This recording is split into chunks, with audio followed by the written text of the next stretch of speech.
Salut! Aujourd'hui, je te propose une vidéo un petit peu particulière, un petit peu spéciale, parce que je vais te proposer un challenge de vocabulaire. Si tu connais les mots que je vais te donner, si tu connais tous les mots que je vais te donner, alors cela signifie que ton niveau de français en vocabulaire est probablement celui d'un niveau avancé et probablement même celui d'un niveau C2. Oui, j'ai bien dit le niveau C2, le niveau de l'excellence en français. Je m'appelle Jordi, je suis professeur de français, créateur de Le French Club, le club de français 100% en ligne. Et aujourd'hui, je te défie de connaître tous les mots de la liste que je vais te donner. Jingle.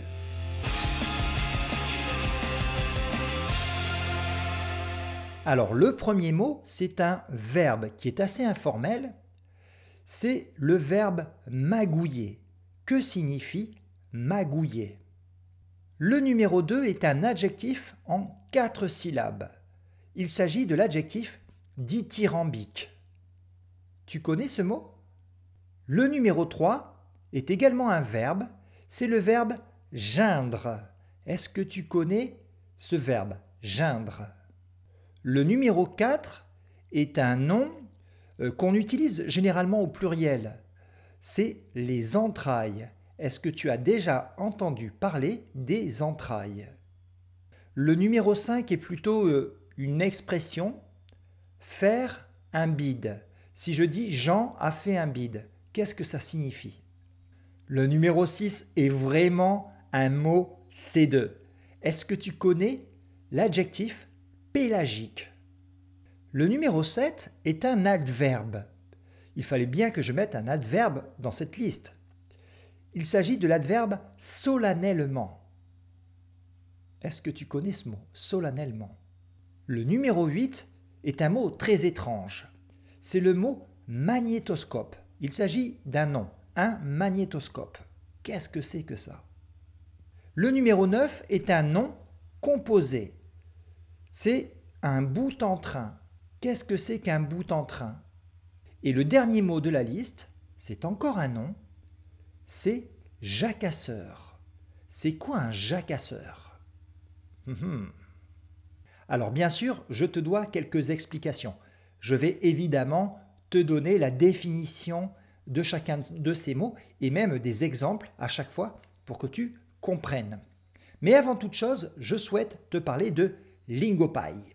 Lingopie, c'est une plateforme qui te permet de voir des séries en version originale. Elle est faite spécialement pour toi qui aimes les langues étrangères, qui aimes apprendre les langues étrangères et notamment le français.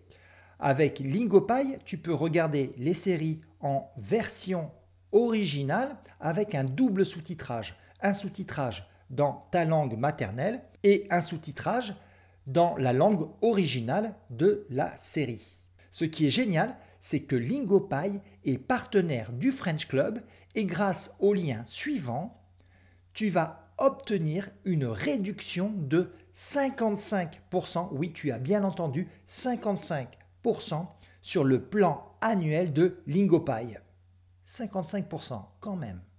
Alors j'ai testé récemment Lingopie et ce que j'ai apprécié tout particulièrement, c'est qu'ils ont modernisé leur plateforme et qu'ils ont développé un partenariat avec Netflix. Il existe désormais un plugin que tu peux télécharger qui te permet de regarder les séries Netflix avec tous les avantages de Lingopie. Donc les avantages de Lingopie avec le catalogue Netflix.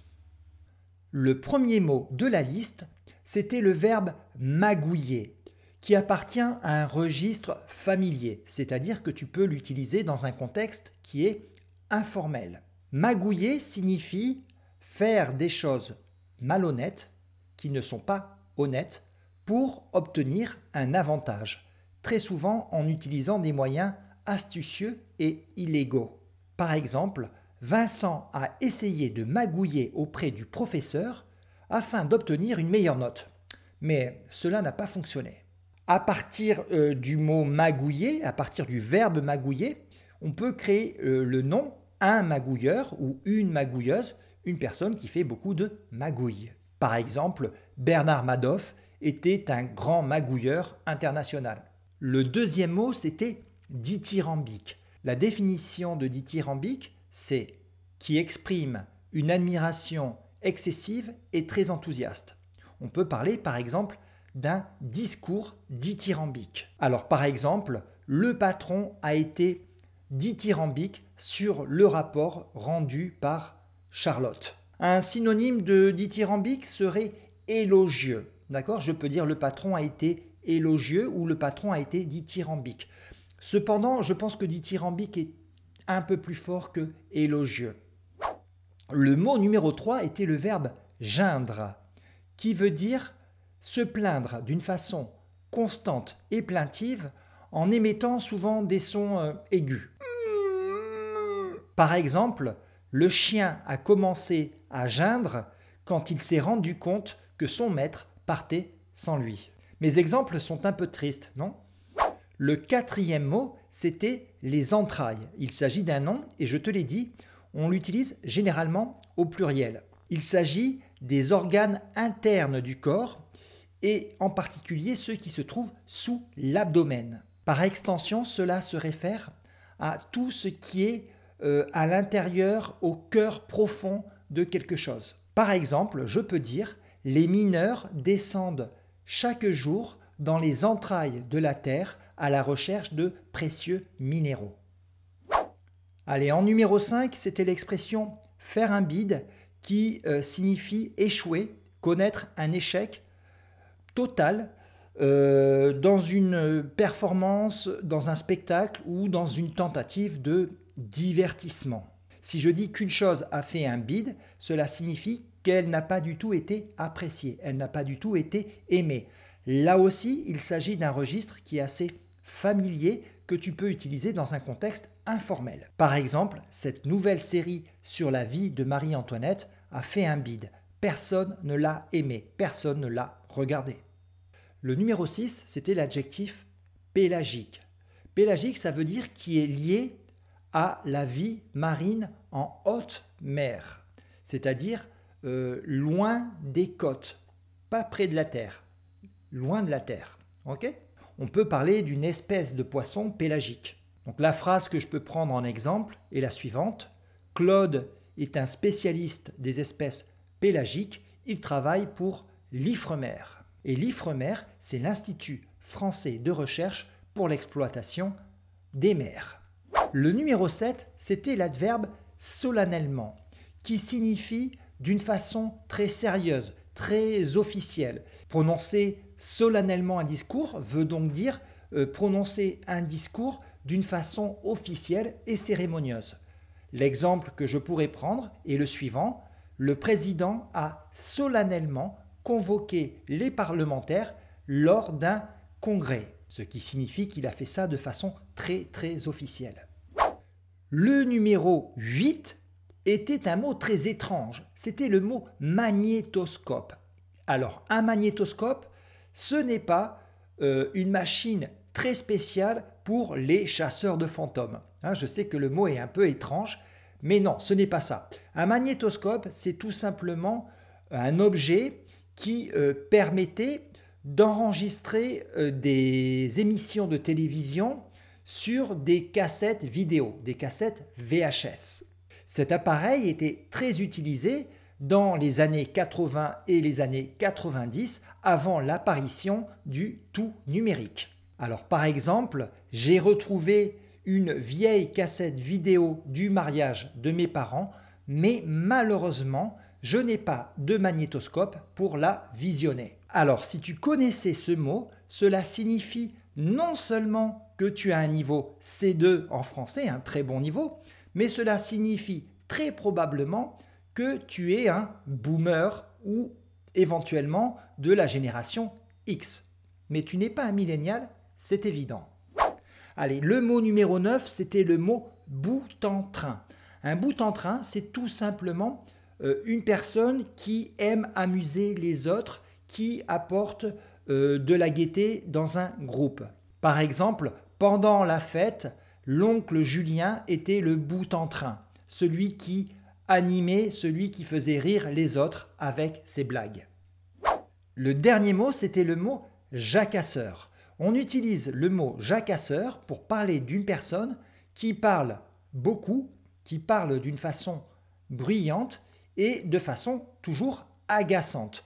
Donc non seulement le jacasseur est un bavard, mais en plus c'est un bavard qui agace les autres parce qu'il parle trop fort. Par exemple, un professeur pourrait dire « Je vais punir le groupe de jacasseurs qui parlent bruyamment pendant que les autres essaient de travailler. » Maintenant, je t'invite à me mettre dans les commentaires de cette vidéo le mot que tu as appris aujourd'hui et que tu souhaites réutiliser à l'avenir. Parce que je suis sûr que tu as au moins appris un mot. Donc ce que je t'invite à faire, c'est de me mettre ce mot et faire une phrase avec ce mot pour me montrer que tu as bien compris. Alors ce petit exercice est très important pour toi parce que tu sais que c'est en utilisant ces mots qu'on se les approprie et qu'on les garde définitivement dans sa tête. Avant de partir, tu penses à me mettre un énorme like à cette vidéo, à t'abonner à la chaîne Le French Club parce que chaque semaine, je vais te mettre du contenu pour t'aider à progresser en français.